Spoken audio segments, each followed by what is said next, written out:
धनबाद जिला के चिरकुंडा नगर परिषद क्षेत्र में बढ़ते गंदगी, खराब पड़े स्ट्रीट लाइट, विभिन्न वार्डों में पेयजलापूर्ति सही तरीके से नहीं होने एवं प्रधानमंत्री आवास में हुए घपलेबाजी समेत 12 सूत्री मांग पत्र को लेकर मंगलवार दोपहर भाजपा का एक प्रतिनिधिमंडल मंडल अध्यक्ष अरविंद सिन्हा के नेतृत्व में कार्यपालक पदाधिकारी से मिलकर मांग पत्र सौंपने का काम किया। साथ ही दुर्गा पूजा से पहले सभी समस्याओं का जल्द निवारण करने का मांग किया। वही कार्यपालक पदाधिकारी प्रियंका कुमारी ने आश्वस्त किया कि जल्द ही सभी कार्य पूरे कर लिए जाएंगे और ये साफ सफाई का काम निरंतर चलता रहेगा। इधर मीडिया से बातचीत में भाजपा के चिरकुंडा मंडल अध्यक्ष अरविंद सिन्हा ने कहा कि आज पूरे नगर परिषद क्षेत्र में गंदगी का अंबार लगा हुआ है, सभी वार्डों के स्ट्रीट लाइट खराब पड़े हैं। वही उन्होंने कहा कि लोगों को जलापूर्ति भी नगर परिषद द्वारा सही से नहीं किया जा रहा है।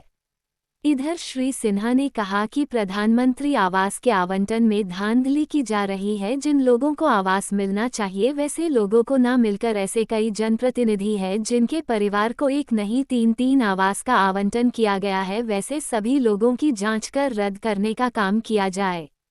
वही चिरकुंडा नगर परिषद की कार्यपालक पदाधिकारी प्रियंका कुमारी से जब इस संबंध में हमने जानना चाहा तो उन्होंने कहा कि पूजा तक सभी काम पूरे कर लिए जाएंगे। लगातार सफाई का काम जारी है, लोग कचरा फेंकते रहते हैं और नगर परिषद साफ सफाई करने का काम करता है। उन्होंने कहा कि लोगों को जागरूक करने की जरूरत ताकि अपने आसपास को वो साफ रखे, जहां यहां कचरे ना फेंके। वही स्ट्रीट लाइट की मरम्मती को लेकर उन्होंने कहा कि जल्द ही सभी स्ट्रीट लाइट को सही कर दिया जाएगा। इधर प्रधानमंत्री आवास आवंटन पर उन्होंने कहा कि जल्द ही जांच टीम का गठन कर इसकी जांच करवाई जाएगी और दोषी पाए जाने वाले के खिलाफ कार्रवाई की जाएगी। अब देखना होगा कि शिथिल पड़ी चिरकुंडा नगर परिषद पूरे क्षेत्र की सफाई और स्ट्रीट लाइटों की मरम्मती का कार्य कब तक पूरा करती है और परेशान जनता को इससे छुटकारा कब तक मिलता है। आज हम लोग मांग किए हैं कि नगर परिषद वर्तमान में प्रकाश की ओर से अंधेरा की ओर ढकेल दिया गया है। सामने पर्व है, दुर्गा पूजा है, दीपावली है, छठ है। पूरे शहर में नगर परिषद क्षेत्र पूरे शहर में गंदगी का अंबार भरा हुआ है। एकदम से कहीं भी जाके देख लीजिए। लाइट का वार्ड में लाइट का स्थिति वही है, स्ट्रीट लाइट का कम से कम 90% लाइट हमको नहीं लग रहा है कि जल रहा है, कहीं पे सुचारू ढंग से चल रहा है। पानी का व्यवस्था सही नहीं है, जाम पड़ा हुआ है पाइप, इसको सफाई करना चाहिए।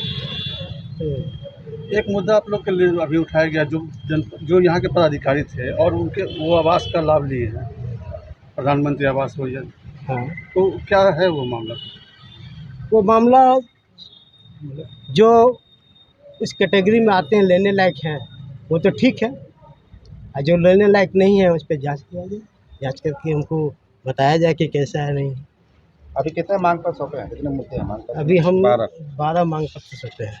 वार्ड संख्या 13 में भी एक आवास का मामला आ रहा है कि जमीन रहते हुए कोल इंडिया का जमीन है, बंगाल का जमीन है और उसमें नहीं बन पा रहा आवास। तो क्या इस संबंध में क्या लेंगे?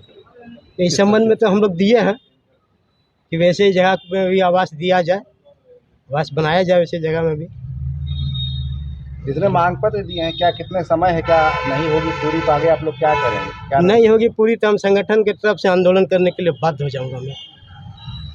और आवास का बहुत बड़ा समस्या है। जिस तरीके से 10 साल मेरा कार्यकाल चिरकुंडा नगर परिषद में था, 5 साल मैं खुद पार्षद था, 5 साल हमारी पत्नी पार्षद थी। वहाँ बंगाल कोल की ज़मीन है, सिर्फ मेरे वार्ड में ही नहीं और जगह में वैसी ज़मीन है, जिसके लिए बराबर बोर्ड में आवाज़ मैंने उठाया कि वहाँ प्रधानमंत्री आवास बनना चाहिए। वहाँ बहुत गरीब किस्म के लोग वहाँ रहते हैं, जो बर्तन बासन माँज करके अपना जीवन को ज्ञापन करते हैं और आवास के बिना प्लास्टिक में तान करके वो रहते हैं और उस कहीं मट्टी के घर है वहाँ रहते हैं, लेकिन आज तक संज्ञान नहीं लिया गया। कई बार बोर्ड मीटिंग में बजा करके सरकार को दिशा निर्देश के लिए भेजा गया, लेकिन अगर सिस्टम अगर चाह ले तो इसे जगह पर आवास जरूर बनेगा, लेकिन यहाँ तो पता नहीं क्या बात है, नहीं बात है, वो बात हमको ही पता नहीं कि आज तक आवास नहीं बना। कभी बोला जाता है कि बंगाल कोल की ज़मीन है, बंगाल कोल की ज़मीन है तो वहाँ आज आज़ादी से पहले लोग बसोबास कर रहे हैं। प्रधानमंत्री का सपना है कि ऐसे व्यक्ति को आवास दे जो व्यक्ति बेघर हो, जिसका घर नहीं हो, लेकिन यहाँ पे तो कहाँ मानते हैं आप इसमें, कहाँ पर कमी है कि नहीं आवास मिल पा रहा है उन लोगों को? हम तो यही मानते हैं कि सिस्टम में कहीं ना कहीं अगर सिस्टम चाहे अगर तो घर बन जाएगा। ठीक है, जो काम है वो हमारा चल ही रहा है। हम लोग ऑलरेडी 5 तालाब का अनुशंसा भेज चुके हैं डीसी सर को। वहाँ से आया था हम लोग को अनुशंसा के लिए। तो 5 तालाब में से इनका जो डिमांड है तेंतुल तालाब, गोसाईपारा, ये सब तालाब भी था, काली मंदिर। मैडम तो इनका जो कुछ मांग है काम कि चल जो रहे मैडम हैं। जो इनका मांग है कि जो पीएम आवास की जो गड़बड़ी हुई है, जो जनप्रतिनिधि इसका लाभ नहीं है, हाँ। इस पर आप लोग क्या कार्रवाई की, क्या जांच कर रहे हैं और कैसे उनको अगर मिलेगा? अगर अगर ऐसा कुछ है तो इस पे जांच कराएंगे हम लोग। बट अभी है या नहीं वो जांच कराने की चीज़ है। हम लोग इस पे टीम गठित करके और जांच अगर ये बात सामने आई तो कैसे उन लोगों को लाभ मिल गया?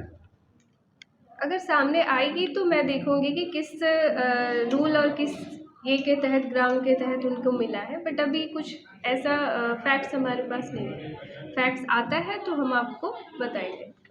मैडम ये मैमोरेंडम में क्या उम्मीद किया जा सकता है, पर्व से पहले सारे काम हो जाएंगे? पर्व से पहले ये एक्चुअली काम जो है पानी, सफाई और बिजली वो रेगुलर आता रहता है, चीज़ें खराब होती रहती है। तो पर्व से पहले नहीं, पर्व तक हम लोग करेंगे। पर्व के ड्यूरेशन में भी करते रहेंगे क्योंकि चीज़ें खराब होती रहती है, कचरा फेंकते ही रहते हैं लोग और कचरा जमा होता ही रहता है। तो ये रेगुलर काम है, इसको करते रहेंगे। मैम एक सवाल आ रही है इधर कि आप 21 वार्ड है और 2 ट्रैक्टर है, तो किस प्रकार से आप सफाई? 2 ट्रैक्टर है, 3 ऑटो टिपर है और 2 जेसीबी है। तो हम लोग सबको लगा रहे हैं काम। पूजा के पहले पूरा सफाई हो जाएगी सर? पूजा से पहले नहीं, पूजा तक करना है, पूजा के साथ में करना है। पूजा एक्चुअली लंबा ड्यूरेशन में चलेगा। अभी दुर्गा पूजा है, छठ है, दीपावली है, वो महीना भर चलता है। तो हम लोग पूरा टाइम तक उसको एक्टिव रखेंगे। जो भी खराब होगा उसको तुरंत बनवाएंगे और आगे भी उसको कंटिन्यू करेंगे।